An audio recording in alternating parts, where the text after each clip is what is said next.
I've been working on cars for over 20 years. I've seen every brand come through my bay, every model, every generation. And over time, you start to notice patterns. You notice which cars come in every few months with something new broken, which ones drain their owners' bank accounts, which ones people trade in the moment the warranty expires because they know what's coming. And then there are the other ones, the cars that show up at 200,000 miles for an oil change and nothing else. The cars that mechanics see and nod at because they know that owner made a smart choice, even if nobody else would call it exciting. Today, I'm going to tell you about 3 of those cars. 3 cars that mechanics trust completely, but most buyers won't even look at them. And by the end of this, you're going to understand why the gap between what sells and what lasts is bigger than most people realize. Here's the thing most buyers don't understand. When you walk into a dealership, you're being sold a feeling. You're being sold the idea of what that car says about you. The commercials, the badge, the way it looks parked in your driveway. And there's nothing wrong with that. People buy cars for all kinds of reasons, but none of those reasons have anything to do with whether that car is going to start in 5 years when it has 170,000 miles on it and you're still making payments. Mechanics see cars differently. We don't care what the commercial said. We don't care about the infotainment system or the massaging seats. We care about what happens when the warranty runs out. We care about how often we see that model on a lift. We care about whether the engine is buried under so much plastic and electronics that a simple repair turns into an 8-hour job. We care about whether the parts are affordable or if replacing a sensor costs $600 because it has to be dealer-ordered and programmed. And most of all, we care about whether we'd trust our own family to drive it across the country without a second thought. When you look at cars through that lens, the list gets a lot shorter, and the cars on that list are rarely the ones winning awards or getting 5-star reviews in magazines, because reliability is boring, simplicity doesn't photograph well, and a car that does the same thing for 15 years without drama doesn't generate headlines. So, let's talk about the first one, the Toyota Camry, specifically the generations from the late 90s through the early 2000s. I know what you're thinking, a Camry, the most boring car on the planet, the car your grandmother drives, the car that shows up in stock photos when someone needs to illustrate the word sedan. And you're right, it is boring, and that's exactly why it works. Buyers ignore the Camry because it doesn't make them feel anything. It's not sporty, it's not luxurious, it doesn't turn heads, it doesn't have the latest tech, it just exists. It gets you from point A to point B and does it so quietly and predictably that you forget it's even there. And for most people, that sounds like a nightmare, but for mechanics, that's the dream. Here's what I see when a Camry rolls into my shop. I see a car that's probably coming in for routine maintenance, oil change, brake pads maybe, something simple. I don't see it coming in because the transmission failed at 90,000 miles. I don't see it because the engine developed a sludge problem, or the timing chain stretched, or the water pump grenaded and took the motor with it. Those things happen on other cars. They don't happen on a Camry. Not if it was maintained even remotely close to the recommended schedule. The 4-cylinder engine in these Camrys is one of the most bulletproof designs Toyota ever made. It's not fast, it's not exciting, but it runs forever. I've seen them go 300,000 miles on the original engine and transmission without anything more than fluid changes and the occasional sensor. The transmission is equally solid. It's a traditional automatic, nothing fancy, no dual-clutch nonsense that wears out in 6 years, no CVT that whines and slips and dies at 120,000, just a regular 4-speed or 5-speed automatic that shifts when it's supposed to and keeps shifting long after the car is paid off. When things do break on a Camry, and they will eventually because every car has parts that wear out, the repairs are cheap. A starter motor costs $150 and takes 30 minutes to replace. An alternator is $200. A water pump is straightforward. There are no special tools required, no proprietary software, just basic hand tools and a little bit of patience. And because Toyota made millions of these things, parts are everywhere. You're not waiting 2 weeks for something to ship from overseas. You're walking into any auto parts store and walking out with what you need. The downside? It's a Camry. It drives like a Camry. If you want something engaging or fun or remotely interesting, this isn't it.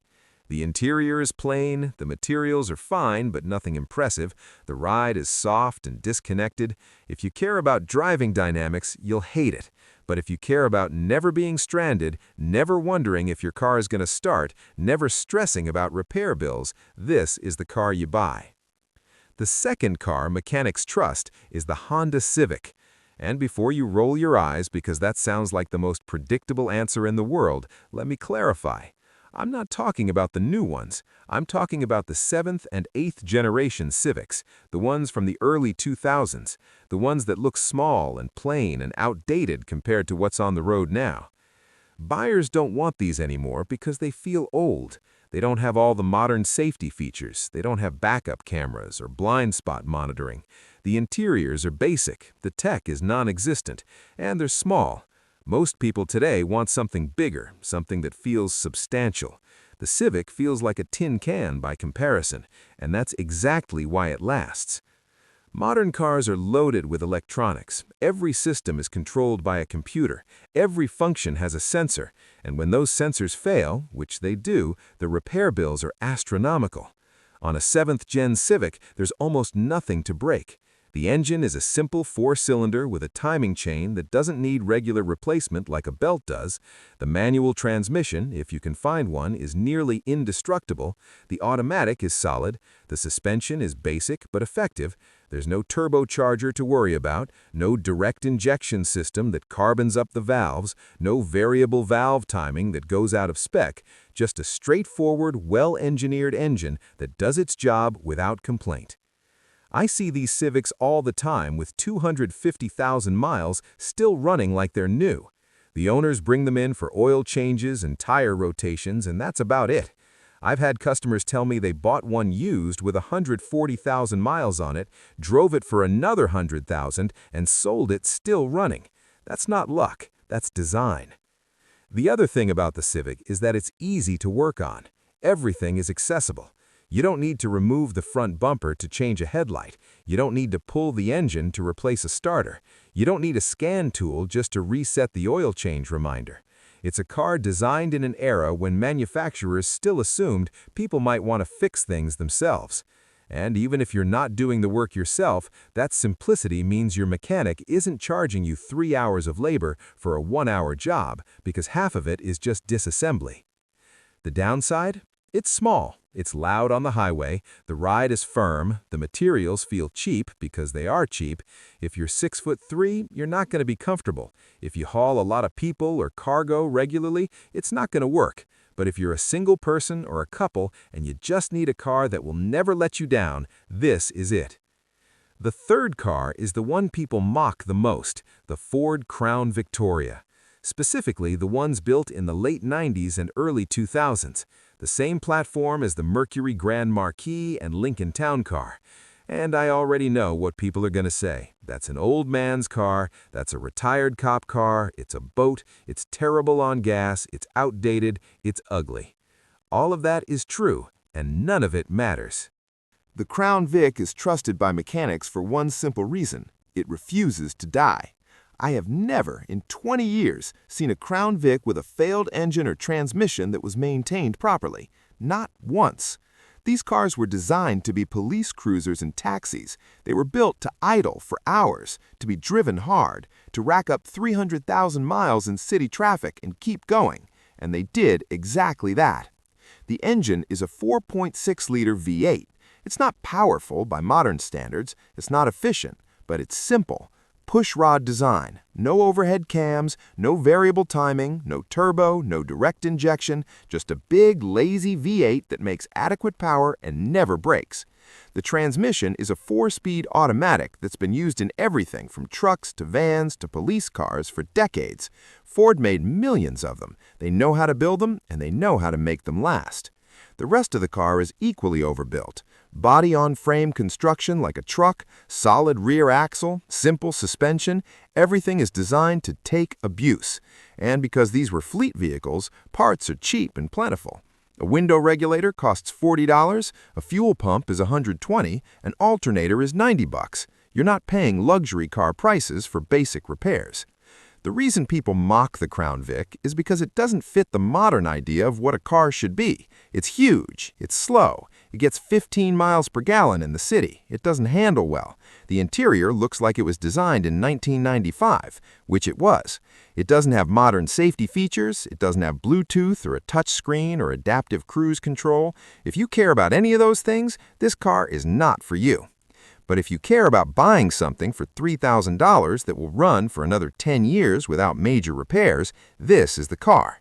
If you want something you can fix yourself in your driveway with basic tools, this is it. If you want a car that doesn't depreciate anymore because it already hit the bottom and bounced, the Crown Vic is the answer.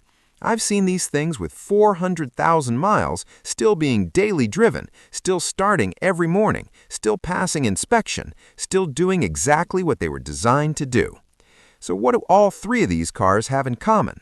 They were built before planned obsolescence became the standard.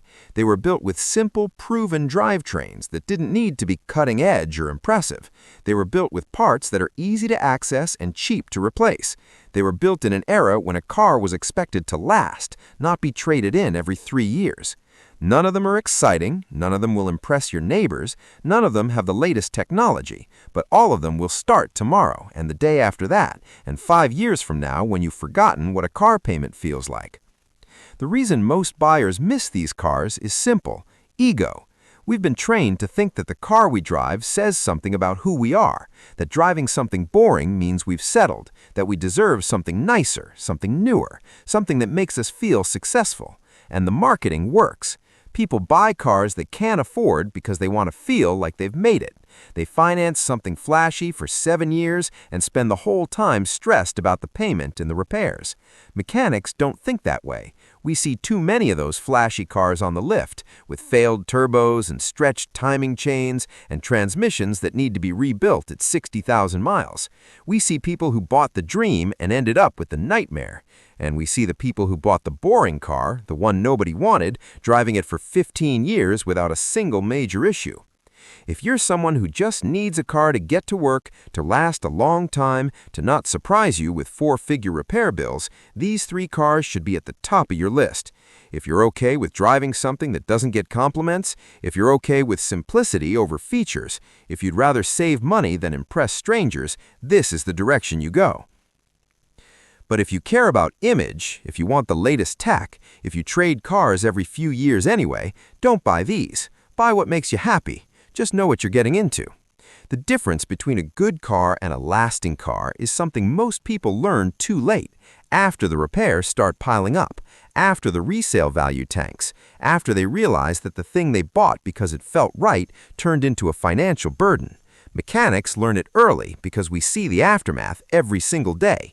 We don't care about trends, we don't care what won Motor Trend's award, we care about what still runs when everything else has been traded in or scrapped. And the 3 cars I just told you about, they're still running. They'll keep running long after the cars that replaced them are gone. That's not opinion. That's just what we see every single day, in every single shop. The same cars, still going, still trusted. I'd love to hear your stories. Have you ever had a mechanic warn you about a car or tell you to buy something everyone else thought was boring? Have you owned a car that just refused to die no matter what you put it through? Drop it in the comments.